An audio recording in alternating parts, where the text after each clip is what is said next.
At Christmas, my son said, "You're not part of the family anymore." So I handed him an envelope. I was humiliated in front of everyone, as if years of sacrifice meant nothing. While they were toasting, I left with a broken heart and tears that no one wanted to see.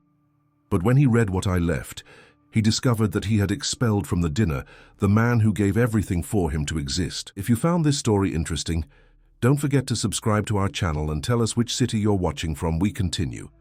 I promise this will be the best story you'll ever hear in your life. Robert Wilson, 72, adjusted the collar of the navy blue shirt he had bought especially for the occasion. His hands, marked by time and hard work, trembled slightly as he buttoned each button with meticulous care. The mirror reflected an aged face, but his eyes still held a glimmer of hope.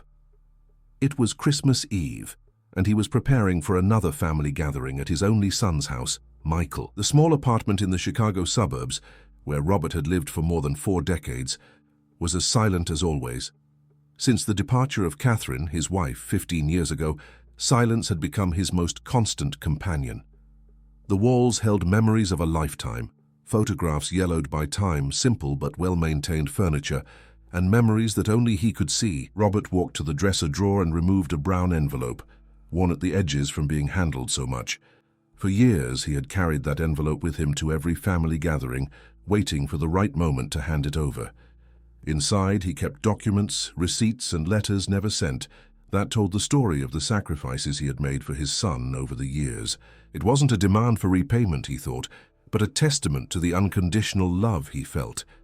Perhaps one day he would have the courage to give it to him.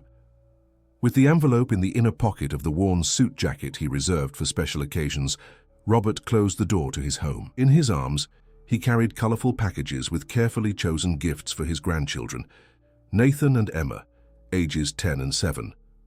For Nathan, a science experiment kit. For Emma, an illustrated book of American stories. He had saved for months to be able to buy something special for them. The bus was crowded that December 24th afternoon. Hurried people carried last-minute shopping bags. Some smiled, others looked exhausted. Robert observed everything with the serenity of someone who had seen many Christmases come and go. During the journey, he mentally rehearsed the conversations he would have with the family, the stories he would tell his grandchildren, the questions he would ask Michael about his work at the technology company where he was an executive. His son's house was in a gated community in the southern part of the city, a completely different world from his own. After getting off the bus, Robert walked for almost 20 minutes until he reached the main gate. The security guard, who already knew him by sight, announced his arrival with a discreet nod. "Good afternoon, Mr. Wilson. Merry Christmas." "Merry Christmas to you too, Kevin. Is your family well?" The brief dialogue with the security guard was always comforting. Robert felt that somehow that man truly saw him.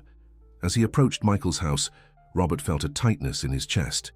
It wasn't the first time he had experienced that sensation before visiting his son, but that day it seemed more intense. He took a deep breath and rang the doorbell, adjusting the smile on his face. The door was opened by Jennifer, his daughter-in-law. Her smile seemed frozen, not reaching her eyes. Robert immediately sensed that something was wrong. "Good afternoon, Jennifer. Merry Christmas." "Hi, Robert, come in." The cold tone and absence of the usual hug confirmed his suspicions. Inside the house, the Christmas decorations were impeccable. An imposing tree with golden lights, wreaths on the walls, a table set with fine china. Everything looked like it had come out of a decorating magazine. However, the atmosphere was charged with palpable tension. The grandchildren, normally the first to run to hug him, were sitting on the sofa, quiet and downcast. Nathan waved timidly, while Emma kept her eyes fixed on the tablet she was holding. "Grandpa's here, children," said Jennifer, in a tone that sounded more like a warning than a happy announcement. Michael emerged from the kitchen, holding a glass of wine. His face was serious, almost hostile. His eyes, so much like Catherine's, avoided meeting his father's. "Dad, we weren't expecting you so early." Robert checked his watch. He had arrived exactly at the agreed time, as he always did, but he preferred not to comment. "I brought presents for the children," he said, extending the packages toward his grandchildren. Nathan got up, hesitant, looking at his father as if asking permission. Michael made an almost imperceptible gesture with his head, and the boy approached to take the gifts. "Thank you, Grandpa," he murmured, quickly returning to the sofa. The silence that followed was embarrassing. Robert remained standing in the middle of the living room, still holding his small paper bag with a gift for his son and daughter-in-law, a handcrafted picture frame he had bought at the neighborhood fair. "You can sit there," said Michael, pointing to an isolated chair in the corner of the room, far from the main table where plates and cutlery were already arranged for dinner. It was at that moment that Robert noticed the table was set for 4 people. There was no place for him. He obeyed in silence, sitting in the indicated chair. His heart was racing, but his face remained serene, like someone accustomed to disguising disappointment. During the next hour, Robert observed the movement in the house. Other guests began to arrive, friends of Michael and Jennifer, people he didn't know. All were received with genuine smiles, warm hugs, and glasses of champagne. No one seemed to notice the gentleman sitting in the corner of the room, as if he were invisible. The grandchildren occasionally looked in his direction, but quickly averted their gaze, as if they had been instructed to keep their distance. That hurt more than any words that could be said. When the room was already full of animated guests, Michael approached his father. His face was a mask of indifference, but his eyes revealed something more complex, a mixture of contained anger and discomfort. "Dad, we need to talk," Robert nodded, feeling the envelope weigh in his pocket. Michael didn't sit down. He remained standing, looking down at his father, with his hands in the pockets of his expensive dress pants. "I don't know how to say this gently, so I'll be direct," he began, lowering his voice so the other guests wouldn't hear. "We feel it's better to establish some clear boundaries between us." Robert felt his heart tighten, but maintained a calm expression. "You're not part of this family anymore, Dad. Not the way you think. The past has already been resolved. I've already thanked you for everything you did for me when I was a child.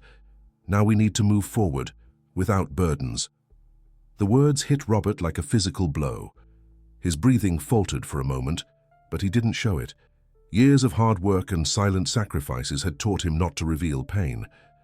"I think it's better if you leave now," continued Michael. "We let you stay a bit out of consideration, but the important guests are already arriving and, well, it would be awkward to have to explain." Robert rose slowly. His legs felt like they were made of lead. With dignity, he straightened his jacket and looked his son in the eyes. Those eyes so much like his mother's. There was no anger in his gaze, only a deep sadness and an understanding that went beyond words.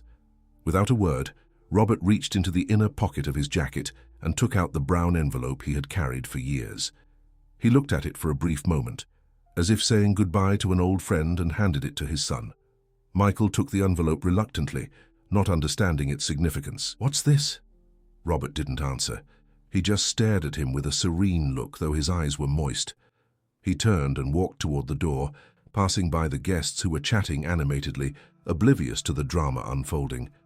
No one noticed his departure except for the grandchildren, who watched him with confused and sad expressions. The night was cold, and a fine drizzle was falling over Chicago when Robert left the gated community. Security guard Kevin noticed his premature departure and the downcast look.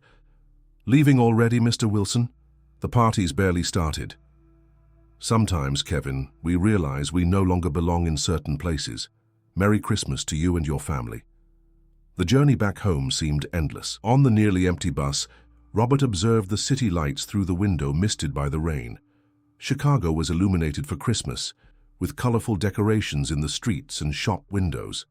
Hurried families rushed to their festive commitments, carrying bags of presents and food baskets. The city pulsed with life and celebration, painfully contrasting with the emptiness he felt. Upon arriving home, silence greeted him like an old acquaintance. Robert turned on only the small kitchen lamp, avoiding the full brightness that would reveal the loneliness of the apartment. On the stove was still the pot with the chicken soup he had prepared the day before. He heated a small portion and sat at the table where he had so often shared meals with Catherine and later, alone. As he ate without really tasting the flavor, memories began to flow like an old film being projected on the walls of his mind. He remembered when Michael was born, a small baby with fragile health that required constant care. Catherine and he had spent sleepless nights, taking turns to monitor their son's breathing. He remembered when his wife fell ill, when Michael was only 12 years old. The diagnosis had been devastating and the treatments expensive. Robert sold the small auto repair shop he had inherited from his father, his only valuable asset, to pay for hospitals and medications. For 3 years, he balanced caring for his sick wife, raising his teenage son, and working temporary jobs to maintain the household. When Catherine passed away, Michael was 15, full of dreams and potential. Robert promised himself he would do anything to ensure his son had all the opportunities that he himself never had. He sold the land the family owned on the outskirts of the city, an inheritance from his grandparents that he had intended to keep for his old age. With the money, he paid the tuition for a prestigious private school for Michael, as well as English and computer courses. Many times, Robert went without proper meals so that money would be left over for his son's books and school materials. He worked 2 jobs, as a janitor during the day and as a night watchman 3 times a week. He slept little, ate poorly, but maintained a smile on his face whenever Michael told him about his progress at school. When his son was accepted into a prestigious university to study business administration, Robert sold the last valuable possession he had, the old car he used to do small freight jobs on weekends. The money helped cover part of the first year's tuition, but it wasn't enough. Without telling Michael, Robert took out a bank loan, committing a large part of his modest retirement for the next 10 years. During college, Michael began to distance himself. Visits to his father became rarer, phone calls shorter. Robert attributed this to the intense study routine and new friends. He felt proud seeing his son developing, even if that meant seeing him less and less. When Michael met Jennifer, the daughter of a real estate businessman, the distance increased. The young man began to frequent social circles very different from the one in which he had grown up. Robert met his future daughter-in-law only 2 weeks before the wedding, at a quick and formal lunch. He felt that he didn't fit into his son's new world, but he made an effort not to show discomfort. At the wedding, held at a luxurious farm on the outskirts of Chicago, Robert wore the only suit he owned, bought especially for the occasion. He felt the strange looks from the guests, all dressed in designer clothes and expensive accessories. In the official photo, they positioned him at the edge, almost out of the frame. It was the first time he explicitly felt that he no longer belonged in his son's life. In the following years, meetings were limited to commemorative dates and some sporadic visits. When the grandchildren were born, Robert felt a new hope. Perhaps through them, he could maintain a bond with his son's family. He loved Nathan and Emma deeply and strived to be present in their lives despite the imposed limitations. He kept every receipt, every transfer confirmation, every letter written and never sent in that brown envelope. It wasn't out of resentment or desire for repayment, but as a silent record of a love that didn't ask for recognition, that simply existed. The soup had already gone cold when Robert returned to reality. The memories had occupied his thoughts for almost an hour. He got up slowly, washed the dish, and went to the window. The rain now fell more intensely, creating a constant and comforting noise on the roof. In the apartment next door, a family was celebrating Christmas with loud music and laughter. Robert could hear the muffled sound of cutlery against plates and animated voices talking simultaneously. For a moment, he closed his eyes and imagined himself among them, part of something bigger than his own solitude. The following days passed in a silent stupor. Robert maintained his routine out of sheer force of habit. He woke up early, had his black coffee, read the newspaper he bought at the corner stand, walked around the neighborhood observing children playing in the park, returned home, prepared a simple meal, watched some television and went to sleep. It was as if he were living on autopilot, without really processing what had happened on Christmas night. There was no call from Michael, no message on the old cell phone he kept mainly to receive news from his son and grandchildren. The silence was deafening and painful, but Robert didn't allow himself to succumb. Years of adversity had taught him to resist. A week after Christmas, George, the neighbor from the apartment across the hall, knocked on his door. He was a widower like him, a few years younger, with whom he occasionally exchanged a few words in the building's corridor. "Robert, I haven't seen you in days. Is everything okay?" "Yes, George. Just a mild cold," he lied, forcing a smile that didn't reach his eyes. "I brought a piece of cake that my daughter made yesterday when she came to visit. I thought you might like it." The unexpected kindness caught him off guard. Robert felt a lump in his throat, but managed to thank him without showing emotion.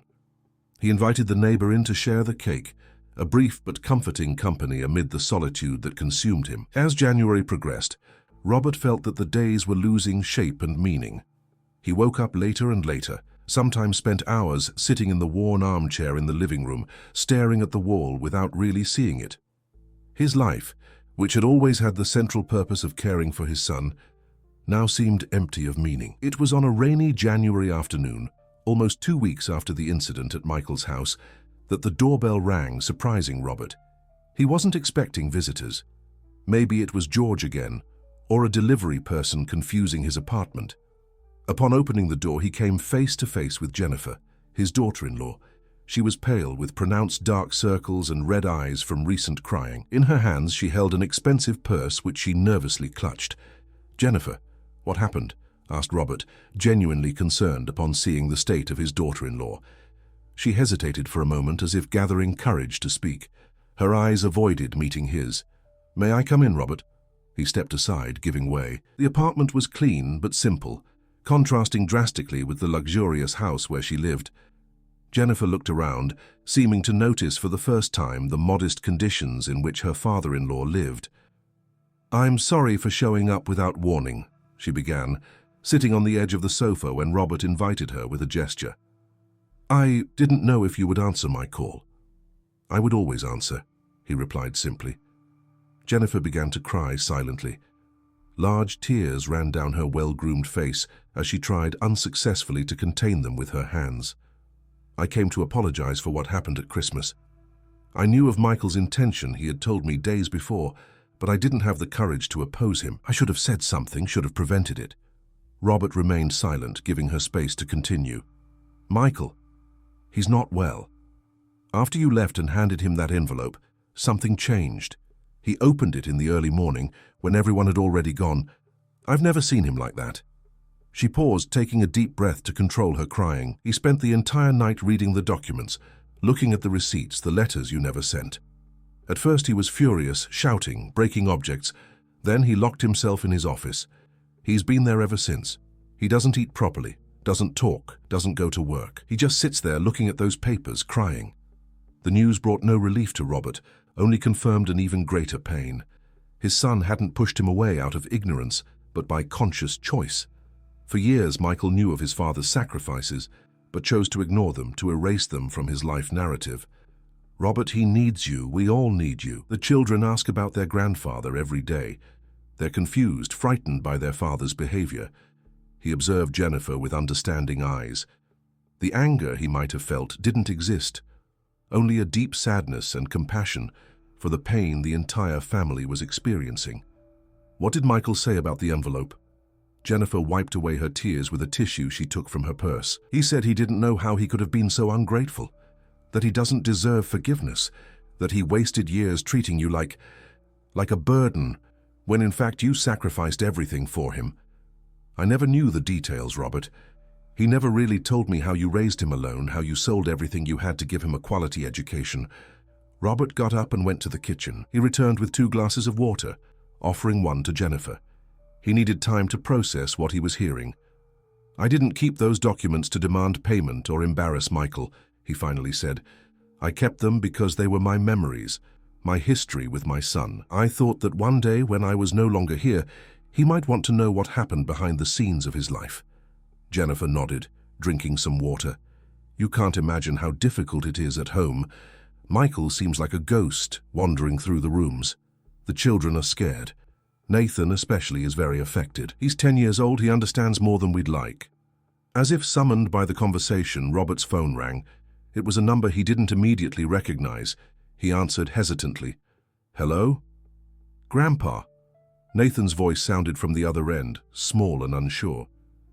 "It's Nathan." Robert felt his heart tighten. "Hi, son. Are you all right?" "Grandpa, Dad won't stop crying. He stays locked in his office all the time. Mom left and said she was going to fix things, but I'm scared. Emma is too. Can you come over?" The innocence of the request, the confidence that his grandfather could fix everything, deeply affected Robert. He looked at Jennifer, who had obviously heard her son's request from the tone of the conversation. "Nathan, your mother is here with me right now. We're going to talk and see what we can do, okay? Do you promise you'll come? We miss you. Dad does too. I know he does. I promise we'll work this out, Nathan. You're a very brave boy for taking care of your sister. Tell her that Grandpa sends her a big hug."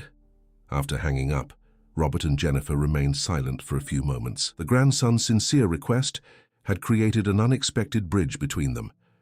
"Would you come?" she finally asked. "I know it's asking a lot after what Michael did, but he's my son, Jennifer.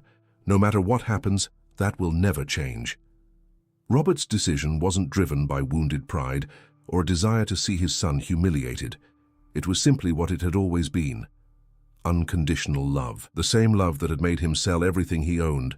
The same love that had kept him silent during years of distancing. The following morning, Robert wore the same navy blue shirt he had worn on Christmas night. Not for symbolism, but because it was the only formal clothes he owned besides the old suit. Jennifer had insisted on picking him up by car, so he wouldn't have to face public transportation. During the journey, they talked little. The tension in the air was palpable. Robert looked out the window, observing the busy city, feeling a mixture of apprehension and hope. He didn't know what to expect from that reunion, but he was determined to face it with dignity. Upon arriving at the gated community, Kevin, the security guard, smiled when he saw Robert. A discreet smile, but loaded with meaning, as if he knew something important was happening. The house was silent when they entered. No sign of the children or Michael.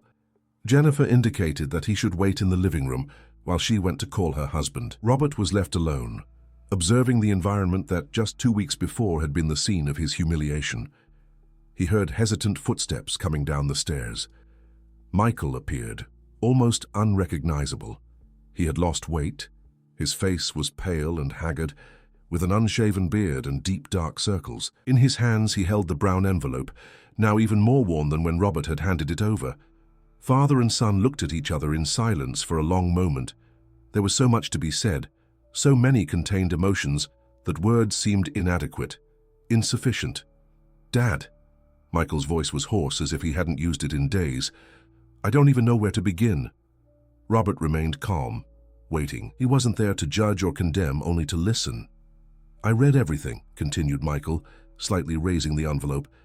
"I read about how you sold the repair shop to pay for Mom's treatment, how you sold Grandpa's land to pay for my school, how you took out a loan that compromised your retirement to pay for my college." His voice faltered, and he needed a few seconds to compose himself. "I read the letters you never sent me, where you told how proud you were of each of my achievements, how you missed me, how you hoped I was happy in my new world, even if there was no place for you in it." Michael approached, stopping a few steps from his father. His eyes were tearful and his hands trembled, holding the envelope. "How could I have been so blind, so ungrateful? I rewrote my own history, Dad. I convinced myself that I had reached where I am on my own merit, through my effort, through my intelligence. I erased you from the equation, and when you appeared, it was like an annoyance, a reminder of a past I wanted to forget." Robert felt the weight of that confession. It was painful to hear the truth so raw, but there was also something liberating in that moment. "Why did you never say anything? Why did you allow me to treat you that way for so long?" The question hung in the air for a few moments. Robert carefully pondered before answering. "Because I'm your father, Michael. I didn't need recognition or gratitude. I just wanted you to be happy, to have the opportunities I never had. Seeing you prosper, form your family was reward enough." Michael shook his head, incredulous at the generosity of those words. "I don't deserve your forgiveness, Dad. What I did on Christmas night was unforgivable. I humiliated you in front of strangers, treated you like you were nothing, like you weren't the person who sacrificed everything for me." Robert took a step forward, reducing the distance between them. "I didn't come here to judge you, son. I came because we're family, and family means that even in the most difficult moments, we're together." Michael could no longer contain his tears. He let the envelope fall to the floor and impulsively hugged his father for the first time in years. A desperate hug, like that of a shipwreck victim clinging to a life raft. Robert embraced him, feeling his son's body tremble with contained sobs. "Forgive me, Dad. Please forgive me." Robert didn't respond with words. He just hugged his son tighter, communicating through that gesture what words couldn't express. In that moment, there was no humiliated father or repentant son, just two people trying to find their way back to each other. Jennifer observed the scene from the stairs, with silent tears running down her face. Beside her, Nathan and Emma appeared, looking curiously and hopefully at their father and grandfather, embracing in the living room. "Grandpa came," exclaimed Emma, running down the steps. Nathan followed her, more contained, but equally anxious. The children joined the hug, transforming that moment of reconciliation into something even more significant, the beginning of the reconstruction of a family. But there was no instant magic. The wound was too deep to be healed in a single day. After that first embrace, an awkward silence hung between father and son. There was so much to be said, so many hurts to be processed, that fluid communication seemed a distant goal. In the following weeks, Robert's visits to his son's house became more frequent, but were still marked by a mutual shyness. Michael oscillated between periods of overwhelming guilt and attempts to justify his past actions, as if looking for a way to lighten the weight of his conscience without really facing the truth. "I was building my career, Dad.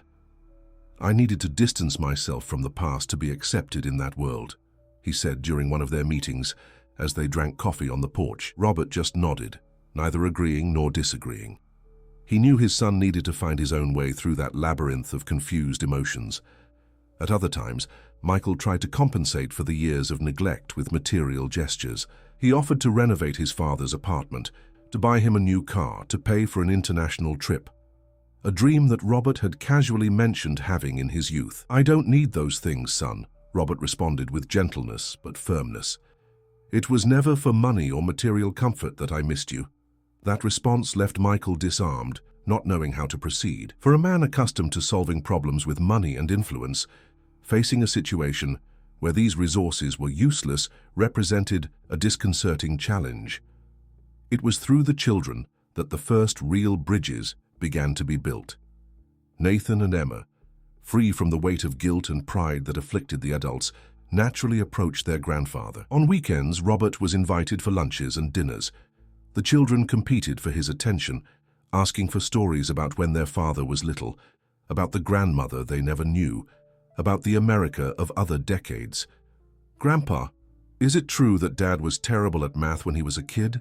Nathan asked once, provoking laughter and easing the tension at the table. "He wasn't terrible," Robert answered with a nostalgic smile. "He just preferred literature and history. He had an incredible imagination, always inventing stories and characters." Michael seemed surprised to hear that description of himself. It was as if, in rejecting the past and his humble origin, he had also forgotten who he really was. Jennifer played a fundamental role in this process of reconnection. She began to visit Robert alone, bringing homemade sweets, clean and ironed clothes, and cut fruits in containers. At first, the visits were brief and formal, but gradually they became longer and warmer. She began to tell Robert about her volunteer work projects, her dreams that went beyond the life of an executive's wife, her concerns about the education of her children. "Michael never really told me about his childhood," she confessed during one of those visits. "Now I understand why. He built a different version of his own story, one in which he was the only protagonist." Robert listened with attention and respect. Through these conversations, a mutual understanding was established between father-in-law and daughter-in-law. Jennifer began to see Robert not as a strange element in her perfect life, but as an essential part of her family's history. On a Sunday afternoon, about 3 months after the reconciliation, something unexpected happened. Michael arrived at his father's house alone, without warning. He seemed nervous, restless, carrying a folder of documents under his arm. "Dad, I need to show you something." Robert invited him in, intrigued by that sudden visit. Michael opened the folder and spread architectural plans on the kitchen table. "I bought a piece of land," he announced, with a mixture of pride and hesitation. "It's only 15 minutes from our current house. I'm thinking of building a house there." Robert examined the drawings, not fully understanding the purpose of that information. "It's a good investment, son. The real estate market always appreciates over time." Michael shook his head, as if his father hadn't understood the main point. "It's not an investment, Dad. I want to build a house where we can be closer, where the kids can grow up having you nearby, where we can rebuild what was lost." The proposal caught Robert by surprise. It was no longer an empty material offer, but a symbolic gesture of real inclusion in his life.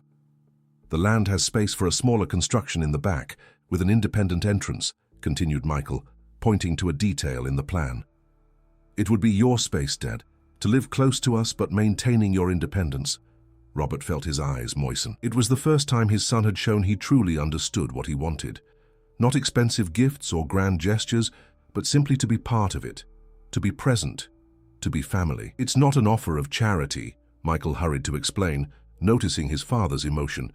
"It's an attempt to correct a mistake, to recognize that you are part of our family, not out of obligation, but by choice." Those words, "not out of obligation, but by choice," echoed deeply in Robert. It was exactly what he had always wanted to hear. In the following months, the construction of the new house became a family project. Nathan and Emma participated enthusiastically, drawing how they wanted their grandfather's room to be, which plants should be planted in the shared garden. Jennifer supervised the decoration, always consulting Robert's preferences, respecting his tastes and memories. The brown envelope was never directly mentioned again, but its existence and what it represented remained as a silent presence in everyone's consciousness. Michael had stored it in his office, along with his mother's photographs that he had avoided looking at for so long. It was now a symbol of a truth that, though painful, had been liberating. The family slowly restructured around new habits. Sunday dinners became a sacred tradition. Robert taught his grandchildren to cook simple dishes that had been Michael's favorites in childhood. The son, in turn, made a point of consulting his father about important decisions, not just as a symbolic gesture, but because he genuinely valued his wisdom and experience. There were relapses, of course, moments when Michael's wounded pride resurfaced, when Robert's old pain came back to the surface. Arguments happened, harsh words were sometimes exchanged. But now, there was a fundamental difference, the mutual commitment not to let these wounds transform again into insurmountable abysses. "Dad," said Michael one afternoon, a year after the reconciliation, when they were already settled in the new house. They were sitting in the shared garden, watching Nathan and Emma playing with a dog they had recently adopted. "There's something I've never directly asked." Robert looked at his son, waiting. "Have you forgiven me? Really forgiven me for what I did?" The question hung in the air for a few moments. Robert observed his grandchildren running, full of life and joy. He looked at the house they now shared, at the blue Chicago sky he had so often contemplated alone from his window. "Forgiveness isn't erasing the pain, Michael," he finally answered. "It's deciding not to transform it into resentment. It's allowing it to teach us, transform us, but not define us." He paused, carefully choosing his next words. "I forgave you the moment I handed you that envelope. Not because you deserved it, but because I needed to. Because carrying that hurt was like drinking poison, hoping the other person would get sick." Michael nodded, deeply absorbing those words. "What matters isn't the past, son. It's what we do with it. It's how we allow it to shape us without imprisoning us." That night, when the whole family gathered for dinner, there was a different serenity in the air. The wounds hadn't completely disappeared. They never would. But they had transformed into scars that told a story of loss, repentance, and finally, reconciliation. At the head of the table, observing his son, daughter-in-law, and grandchildren chatting animatedly, Robert felt a peace he hadn't experienced in decades. It wasn't an explosive or dramatic happiness, but a quiet certainty that, despite all the detours and stumbles, he had finally found his way back home. As dinner progressed, Nathan leaned in his direction and whispered, "Grandpa, tell that story about when Dad tried to build a treehouse and fell, remember?" Robert smiled, looking at Michael, who rolled his eyes good-naturedly, already anticipating the embarrassment of the story. "Well, it all started on a summer Sunday, when your father was about your age. And so, amid laughter and shared stories, the family continued to weave new threads in the fabric of their lives, repairing the unravelings of the past and strengthening the bonds for the future. In Robert's heart there was now peace, because he had known how to wait, because he had loved in silence, because even when rejected, he had never stopped being a father. And in the reconciliation with his son, he had found not only the closure of a painful cycle, but the opening of a new chapter, full of renewed possibilities and hopes." The end of the story. Dear listeners, we hope that the story of Robert and Michael has deeply touched your hearts. To continue this emotional journey, we've prepared a special playlist with equally moving stories. Find it here by clicking on the left. If you liked this narrative, don't forget to subscribe to our channel and give a like to the video. Every day, we bring unique stories that explore the complexity of life and family relationships, Don't miss our upcoming content. We await you in the comments to share your own experiences and reflections on the power of forgiveness and reconciliation.